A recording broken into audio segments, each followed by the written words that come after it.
Hopefully you didn't get bored and you're ready for the very main stuff, knight f6. In this video, I'd like to go through the main line and the options. I'd like to do a bit of introduction, what's going on and what you're going to see in the following videos.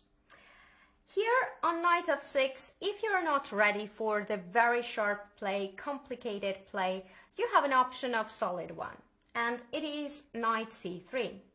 It's of course a big line. It transposes to 4 knight opening, and it can arise from e4, e5, knight f3, knight c6, and instead of d4, knight c3, knight f6, and right now d4, e takes d4, and knight d4.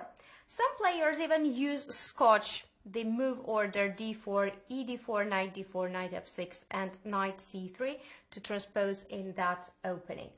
This is a very solid option. Black plays here bishop b4. He wants to take on e4 already. We have to somehow protect it. That's why we take on c6 first, b takes c6, and play bishop d3. Here, black should do something again in the center. There is no time for slow development, like let's say castle. Of course it is played and it can be played, but mostly black used to play d5, e takes d5, c takes d5, castle and castle. If he played castle and we castled as well, d5, it would transpose in this position. I think what's interesting option here is to play h3. And the idea, the plan is to put the queen on f3, knight on e2, and decide where we want to develop our bishop on f4 or on g5. And why h3? Because we want to control this very important square g4. When our queen is on f3, there won't be bishop g4 anymore. Black has here two options, well, more than two options, but I would say two main options. One is rook b8 and another one is c6, which I think is more solid and leads to equality. Queen f3, rook e8, bishop f4, bishop d6. Rook fe1 and bishop e6. Both sides developed, and white is going for his plan, knight e2. Queen b8 is a very nice move. It attacks the b2 pawn, so we have to play b3. And here black goes back with the bishop to d7 to have the e file open and have the c6 pawn defended as well. I think this is an equal position, but of course it's not like it's a dead draw. Equal doesn't mean that it's a dead draw. It's completely playable position, and if you like such play, a bit slow play where you have some plans and maneuvers, you can for sure go for this one. Another option is h3 and rook b8. Queen f3 once again. White has a clear plan and he goes for it. Rook e8, bishop f4, bishop d6. It's annoying to have this bishop on h2 b8 diagonal. That's why on bishop f4 mostly it's automatic that black plays bishop d6. b3, the pawn was hanging. Bishop b7, bishop d6, queen d6, queen g3. Queen g3 here and f takes g3, it would be also a playable endgame, but I like this a bit for white because the f file is open, there is some ideas of g4, g5, and this pawn on d5 might be a bit weak. Also, there is, if c6, then the bishop on b7 would be bad, and some ideas connected to knight a4, knight c5 can be very strong. That is why after queen g3 and f takes g3, black should hurry up and should not play moves like c6 or rook e7, rook e8, but play aggressive c5. This is the move which I think equalizes here, but another option, more playable option to keep queens on the board is on queen g3 to play rook e5. This is an option to keep queens on the board and to have some play, but it gives white a pleasant advantage. Rook a e1, knight e4. Knight e4 is kind of a move which you would expect to play, because if, let's say, rook b e8, then it is very bad due to knight b5. You would ask, why not knight b5 in the beginning? Because if, let's say, knight b5, queen e7, there is not much going on, because if f4, black can simply go queen c5 check first, and on king h1, it's very bad, king h1, because of rook e3. Now we are in trouble because rook d3 and queen b5 is the threat. We cannot go queen f2 due to d4, and there is a huge threat on h3. Once again, rook d3 remains a threat to take the knight on b5 afterwards. But what's that big difference after rook a e1, rook b8 and knight b5? If black plays anyway queen e7, then the difference is that we can take on e5, queen e5, queen e5, rook e5, and get this pawn, win the pawn on c7. We have an extra pawn, and black doesn't have any compensation for it, so it's great for white.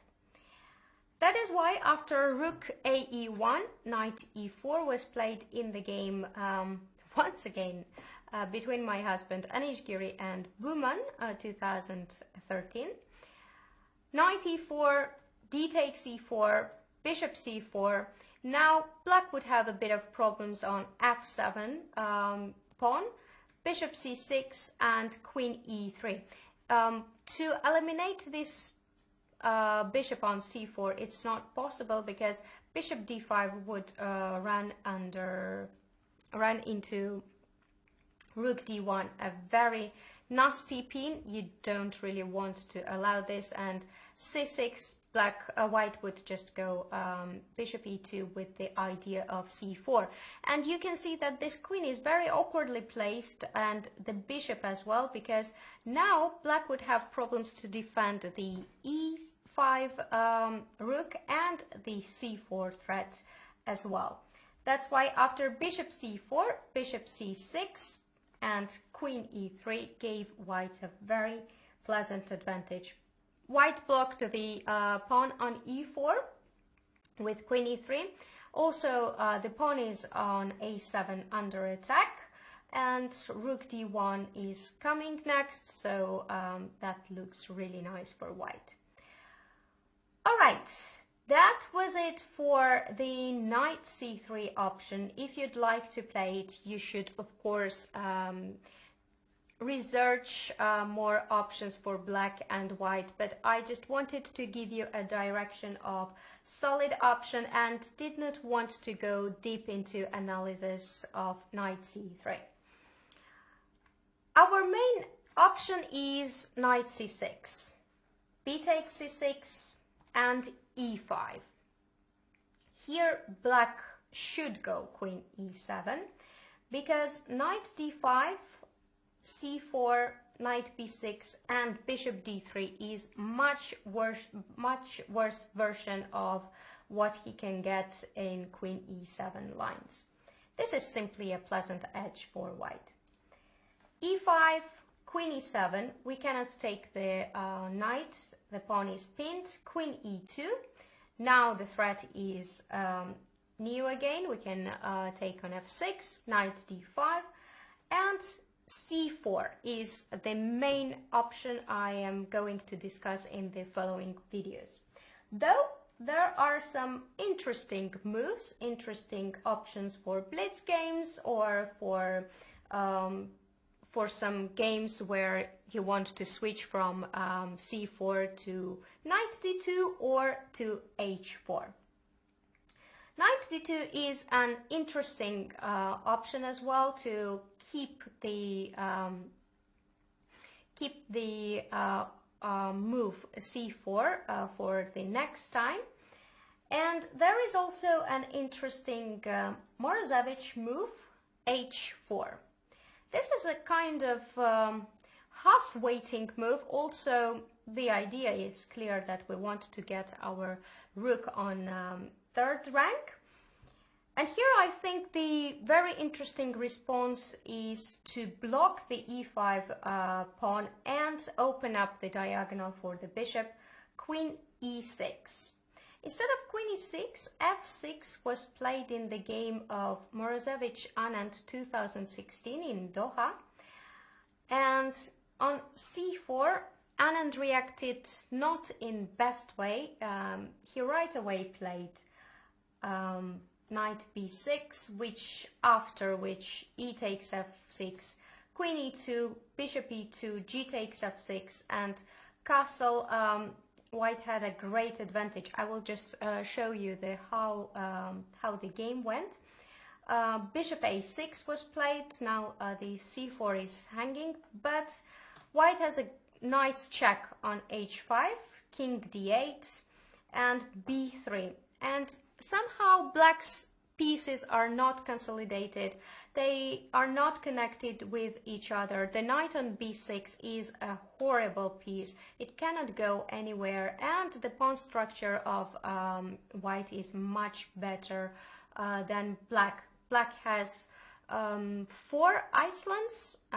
We call it in chess a7, d7, c6, c7, f6, and h7. All these pawns are standing by themselves separately, and there is no support to them by another pawns. Bishop d6 was played, knight d2, bishop e5, rook b1, and on c5, Black tried to open the h1, a8 diagonal for the bishop. But after knight f3, Black is not in time to get great squares for his pieces. And he had to play d6 because any other move would lead to a very bad position. Knight e5, f takes e5, and a breakthrough. Now it is time for a breakthrough with f4.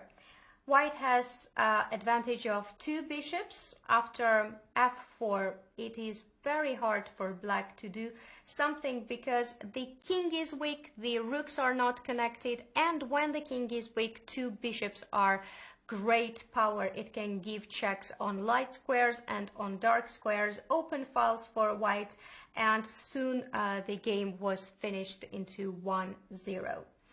Instead of knight b6, f6, c4, knight b6, Black should have played bishop a6 here, and it would be quite complicated game. There is h4 on the board and f6 included. I know we're playing c4 right here, and bishop a6 is one of the main line which we will discuss in the next video. Here, after c4 and bishop a6, we have included h4 and f6, which is not entirely clear in whose favor it is, White's or Black's. Black did some good job. He right away threatens to make things clear in the center. Do we want to take on f6, or what else can we play? Of course, we have to take on f6. And after knight f6, I think that Black is doing very fine. Okay, now let's see after knight d5, our main option, c4. And here Black would have 2 main moves, which is obvious. One is bishop a6, the main line, and another one is knight b6. I'm not gonna reveal any secrets in this video, so click the next one and see you soon.